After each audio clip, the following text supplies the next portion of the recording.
Great leaders supervise effectively. Part 1. Supervision simply means the art of overseeing people within a unit with the purpose of achieving maximum productivity through them. There are leaders who find it hard to delegate assignments, and there are also those who assign duties, assign tasks, but fail to provide effective or no supervision at all. Jeremiah chapter 1 verse 12. The Bible says, "Then the Lord said to me, you have seen well, for I am actively watching over my word to fulfill it." So even when the Almighty gives instruction, He makes it a duty to watch over it to ensure that whatever it is He has commanded comes to pass.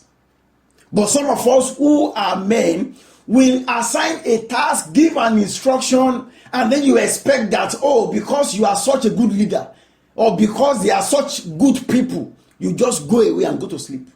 It doesn't work that way.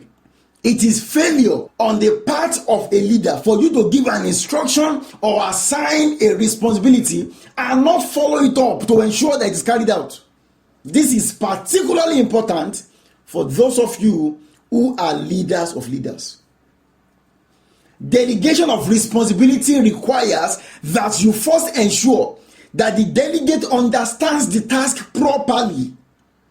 Secondly, you need to ensure that they have all the authority to carry out the task. This means that you don't meddle unnecessarily when you give a task, but you stay behind the scene and ensure that the task is carried out.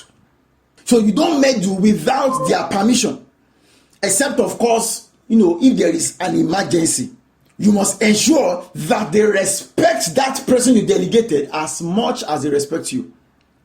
Then lastly, if you are going to delegate properly, you need to hold them accountable. This is where many leaders fail. You must hold them accountable. Do not wait till the end of the task before getting or giving feedback. While post feedback is very essential, it is only useful in retrospect. You can't fix whatever it is that has been done. You can only apply whatever you learn for the next assignment. So very quickly, I will give you 6 basic rules of effective supervision. Please pay attention, and as you are listening, begin to apply it going forward. Number 1, be fully involved in the activity and the day-to-day operation of the unit.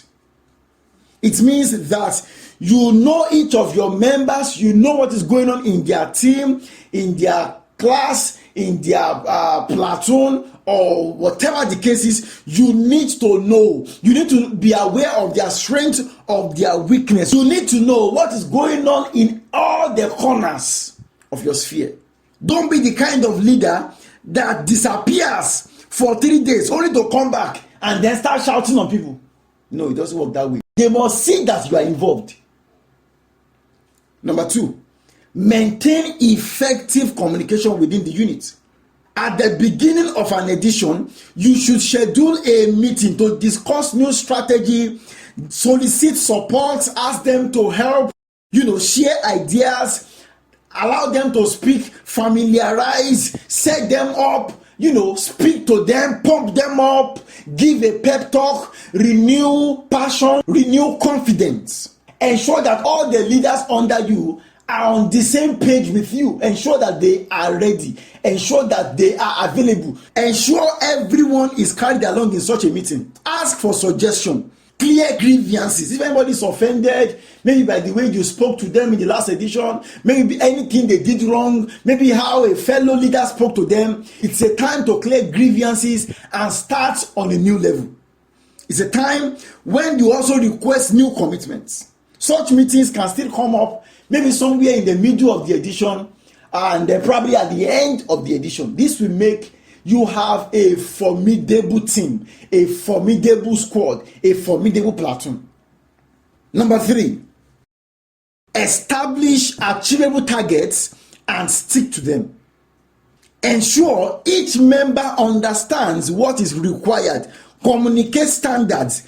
Ensure they agree to the standard you have set. If you are saying this is the cutoff, this is what we are striving towards for day 1, this is what we are striving towards for day 4, ensure they all see it as realistic, they agree, and they are willing to follow through. Then ensure that you enforce.